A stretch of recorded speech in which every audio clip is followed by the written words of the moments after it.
first I will give you a brief introduction. I'll tell you introduce you to our group members, inform you of the rules of our presentation, and also the purpose of our presentation. Then we'll discuss about coordination of client care, followed by a group discussion. Lastly, we'll end with an evaluation, which includes the strengths and weaknesses of our presentation. So team members, so let me start off with myself. I am the coordinator and timer of this presentation. Then we have Lina. She's our presenter. Commentator is Kelly. Facilitator is Leah. And lastly, our video recorder is Karina. She's at the back there. Throughout this presentation, we'd like you to follow the following rules. First, ensure your cell phones are turned off, please. We don't want it to ring. We don't want distractions.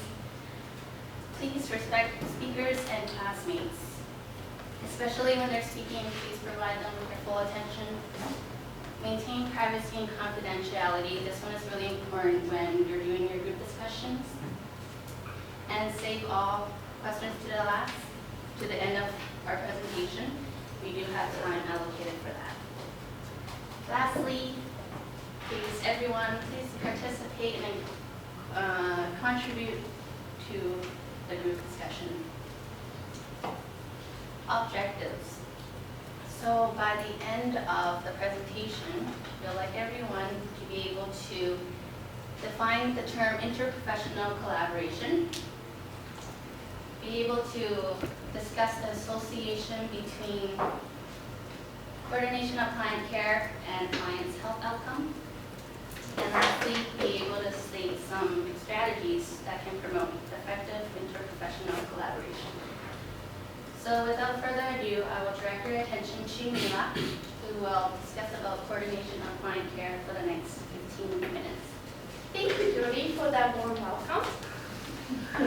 We often hear how important working as a team is. But does anyone know what team stands for? It stands for together, everyone achieves more. As you can relate, the patients that we care for are becoming more acute or have multiple comorbidities. As a result, require multiple disciplines and specializations in order to address the complex health issue. Interprofessional team. Interprofessional team is defined as a group of individuals from various disciplines, including nurses, physicians, pharmacists, physiotherapists, social workers, that are working and collaborating with each other in order to provide quality patient care. Everyone in the interprofessional team provides their knowledge and skills in order to expand and support the contribution of others. Interprofessional collaboration is a process of developing and maintaining effective interprofessional working relationship with healthcare professionals, nurses, and various community members, such as family members. So to add on that, everyone in the interprofessional team has a valuable input to share.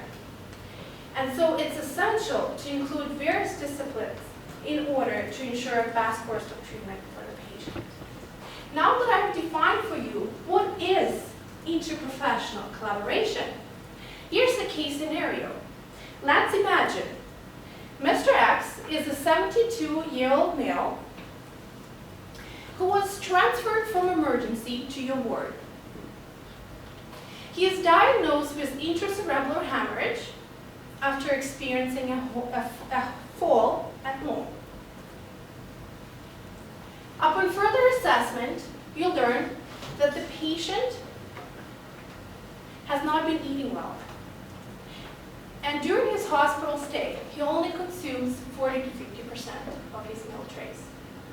As you continue to gain rapport with Mr. X, you learn that he has been experiencing verbal abuse at home from his caregivers.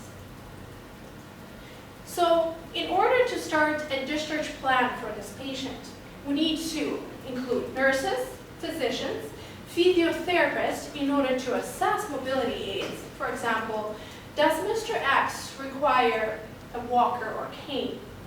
We also need to involve a social worker in order to set a meeting for the family, or find an alternative place for Mr. X to stay. And we also need to involve a nutritionist, because we know that nutrition is a vital part of getting better. So when we did the search, we found this incredible article that we wanted to share with you that was really relatable to us, the student nurses. So this article is called "The Impact of Structured Interprofessional Education on Healthcare Professional Students' Perceptions of Collaboration in a Clinical Setting." So the benefits of interprofessional collaboration that the article defined are that it improves patient and worker satisfaction, it improves coordinated access to appropriate clinicians and resources, and third, it decreases the cost that is associated with clinical errors. The benefits of interprofessional collaboration are that it facilitates the adoption of interprofessional collaboration in clinical setting by modifying the attitudes of healthcare professionals and allowing them to feel more confident in their roles and responsibility, as well as to be more aware and respectful of other roles and responsibilities of other disciplines. So the benefits of interprofessional collaboration that the article defined is that for students, interprofessional education provides a valuable collaborative learning opportunity, increases the sense of professional autonomy, and enhances respect for other professionals because you get to know what is their roles, what is their scope of practice. And it increases insight into the value of interprofessional collaboration in a clinical setting. Here's a clinical example. Since the beginning of term, I didn't feel that interprofessional collaboration has been emphasized. And I personally didn't understand what were the roles of various disciplines. What was their scope of practice? It wasn't until later in terms, especially term 5, where that emphasis and value of interprofessional collaboration were brought. The two most important qualities for effective interprofessional collaboration that were taught to me were the importance of being assertive in your communication and the importance of professional presence. The professional presence was demonstrated by coming to the healthcare professional with a straight posture, eye contact, you shake hands, and you ask, what is the plan for the patient? Or you verify a medication order. All of this leads to a quality patient care. After that initial communication with the healthcare professionals, the next day I've been approached with the same healthcare professional, and I felt that my contributions were valued. And that my assessments were taken into considerations for further referrals for the patient, such as a home health care nurse. So that was a really pretty cool experience for me. So the National Interprofessional Competency Framework discusses 6 competency domains in order to improve collaboration. They are, number 1, role codification. Number 2, patient, client, family-centered care. Number 3, team functioning. Number 4, interprofessional communication. And number 5, interprofessional conflict resolution. And number 6, collaborative leadership. So this is a National Interprofessional Competency Framework. So our goal is to achieve interprofessional collaboration. In order to achieve interprofessional collaboration, we have these 6 competencies. Now I will provide a brief overview of the 6 competency domains. The first one, role clarification. It's essential to be aware of your own role and scope of practice. For example, CRMC standards of practice provides us with standards in order to ensure that we provide quality patient care. And it's essential that we acknowledge collaborative contributions. Number 2, patient, client, family-centered care. We need to remember that patient and family are integral partners. In order to address the needs, we need to sit down with them and listen. Number 3, team functioning.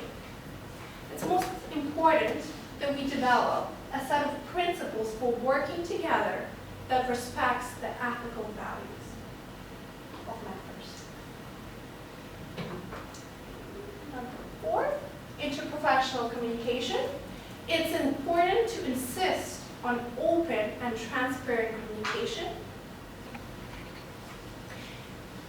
Active listener makes the speaker feel respected and worthy.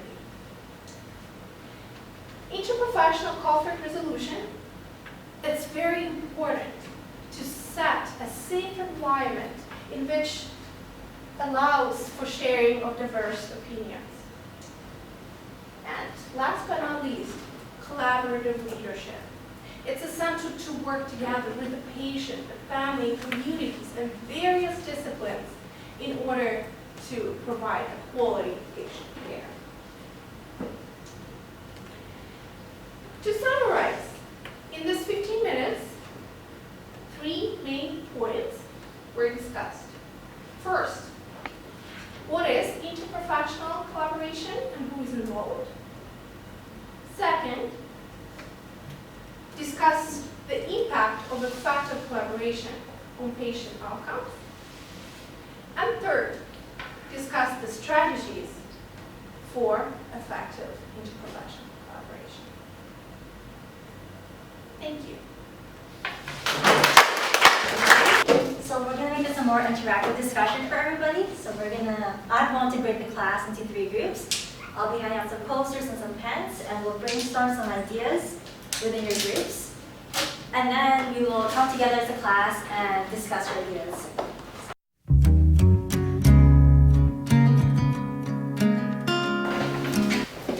Okay, so the first question will be, why is interprofessional collaboration important for coordinating client care? So please discuss. We have a minute and a half. So we'll go in counterclockwise order. We'll start with this group. So why do you think IPC is important? You said to me, you said quality care and enhance strengths of everyone, so providing holistic care. Yep. Good. And an example would be some of us here in mental health are engaged, and we noticed in our unit that pretty much everyone works together, the nurses, rehab workers, social worker, communicate and coordinate with each other. That's right. How often do you guys contact these healthcare providers? Yeah. This is almost every shift. You kind of see some doctors or, yeah, that's good. Next group. We team up with develop client plan care, continuity of care, improve patient care, ensure client needs and satisfaction are met, and potentially earlier discharge. Yeah, great. And your group?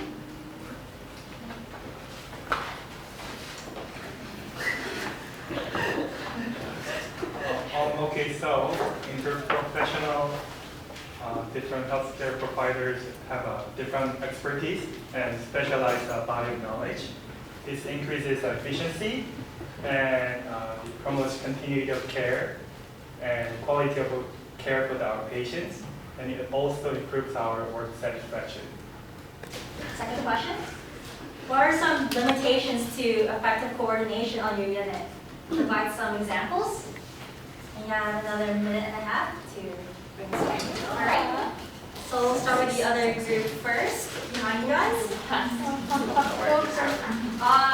Very into effective coordination, Jeremy came up with time, communication, personality, cultures, age, gender, and power differences. Right. And for your group? Pretty much the same.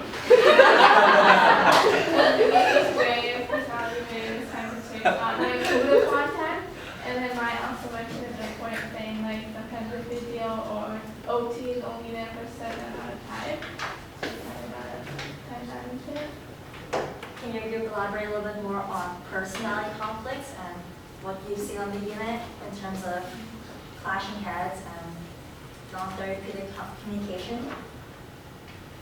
Like someone with a strong personality and conflict with someone who's more like timid. They won't really know how to speak up for themselves or effectively communicate.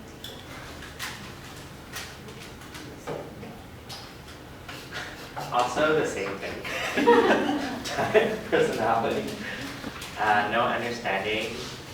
For time, like for example, sometimes like to refer to someone else and you're like make extra phone calls and page and look up a number. Sometimes they're like not on call and they're like, oh, I tried calling you, but like maybe I'll just do this myself. Like if it's like teaching the patient about a certain diet, like oh I could do that, but I need to refer to a dietitian that will compare the next day when I can do it myself now. Personalities, yeah. Sometimes people just don't fit. I think like sometimes like as like a student nurse, people will have like certain impression of what we know, what we don't know, and then they'd be like less inclined to collaborate with us and be like, oh, you're like too new, like we can't speak at the same level or something. Speak to documentation. Oh, ineffective documentation. You were just saying, like, depending on the hospital you're at, let's say, if one hospital has like 12 different flow sheets that all cover different areas of information that overlap with each other, it can be really hard to provide care that collaborates with everyone effectively because they don't even know where to look. So with the ineffective documentation, how do you get that aligned with your own? I think it I know we're supposed to chart by exception, but sometimes you have to use your nurse's notes to just put it there because it's all over the place. Like I'm at BGH right now, and I don't know about anyone else who's been on the surgical unit there, but it's kind of, compared to other hospitals from what I've noticed, just a little all over the place sometimes. There's just so many different sheets. I remember my first year, or I guess sometimes I still get shrugged off when I confront or speak about my patient and try to address important issues that I prioritize, but they don't see it as important, and they kind of, do they take me seriously, or do they kind of, and what are some methods that promote effective collaboration in your scenario?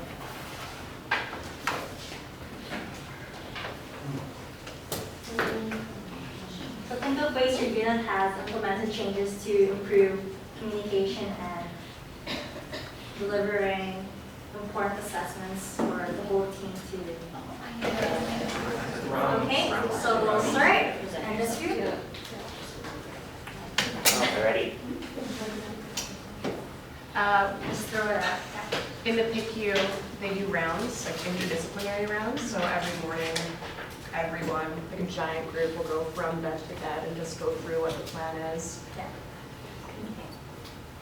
Yeah, in the same way, I said sometimes there are already systems in place.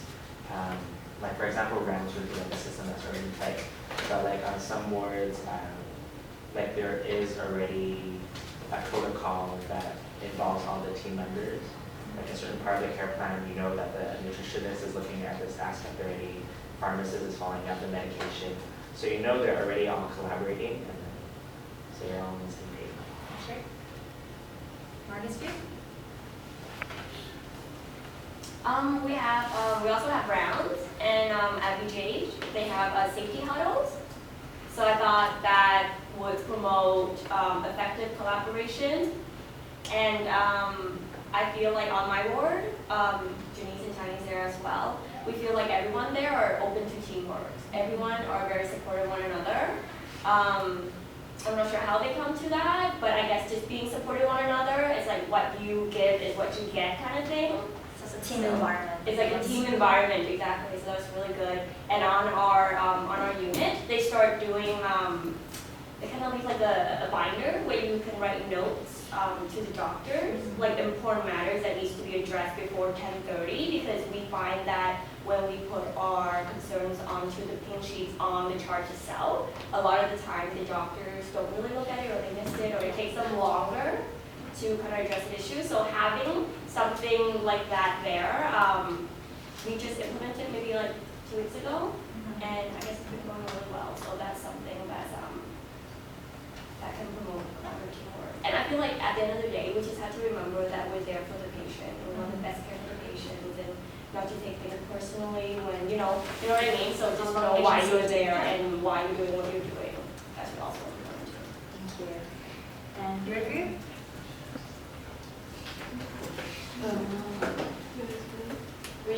We have like everyone else, like eye care rounds, where all the special teams and stuff will come together to discuss patient plan of care. I've also seen certain people like physiotherapists coming around to each, talking to each nurse, like, oh, how's your patient's assignment? Who needs to get up and this and that. Yeah, they do that at UT Vascular too, where there's like a nurse that comes in and checks all the patients in the morning, and then they around like 11 they kind of come together, and then with the social workers, physio, everyone, and then they sit and then they talk about each patient. Yeah. Good, thanks for the ideas. So the last question is, how can we as student nurses facilitate successful collaboration and effective teamwork to help coordinate client care?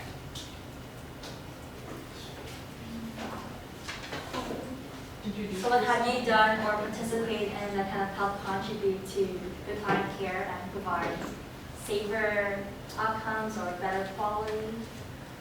Speak more. That's as simple as that. Speak more. Because student nurses, we are so, we keep to ourselves, and we want to say something, we would be passive. But the more you speak, actually, it surprises nurses when they find that you're actually very, very active. Then they can tell, oh, that's good.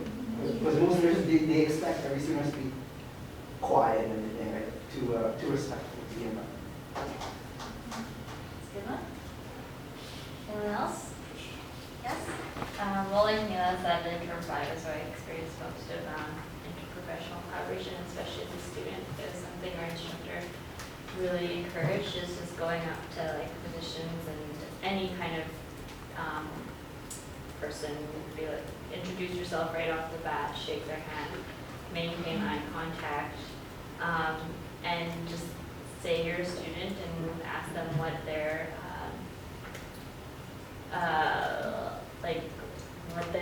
what they work for, you know, what they do and how they can help you, and ask them if you're not sure about anything. Most of the time they're willing to tell you, as long as it's in the best interest of the patient because of their team. Anyone else?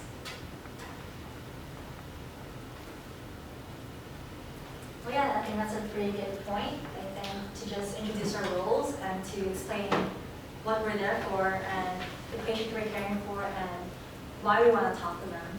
I mean, I think everyone's open to just discussing as long as it's within your client's best interest. So, thank you. And now we'll move on to evaluation. So thank you for your participation, guys. Okay, so thank you, Leah, for facilitating that group discussion. We will now direct our attention to Kelly, who will provide her with our evaluation. So I just took some notes kind of during our process, our meetings and whatnot, and then just during the presentation there. So Jody, our coordinator and timekeeper, some of your strengths were that you formatted this lovely PowerPoint here. I thought it was very clear and easy to follow, easy to read and all that. You were very clear in your speaking, which was good, and your volume was appropriate as well. A couple things I think for improvement would be, I think it just comes with practice, but a little more confidence and less reliance on the PowerPoint. And then to Mila, our presenter, I thought right off the bat your body language was great. You just kind of came out like really a lot of energy. It was really good. It was a really confident presentation, so that was definitely one of your strengths. And you were great with the memorization as well, which was awesome. And then, so my suggestion would just be to slow down and relax a little bit. And then Leah, our facilitator, some of the strengths I identified for you was that during our meetings and whatnot, you really encouraged us to provide like feedback and input into what we should be doing in our discussion. But along with that, I think a little more like self-assurance in like your decisions and just like plowing through with it, like, yeah, I think this is what we need to do. And then just a little bit more confidence. I know you were trying to get out of the way so that people could read the questions, but it almost looked like you were hiding behind the table a little bit. So just finding a way to position yourself in the room. And then as for Karina, I will evaluate the video once it's up online, and then I'll provide my evaluation for that. Thank you.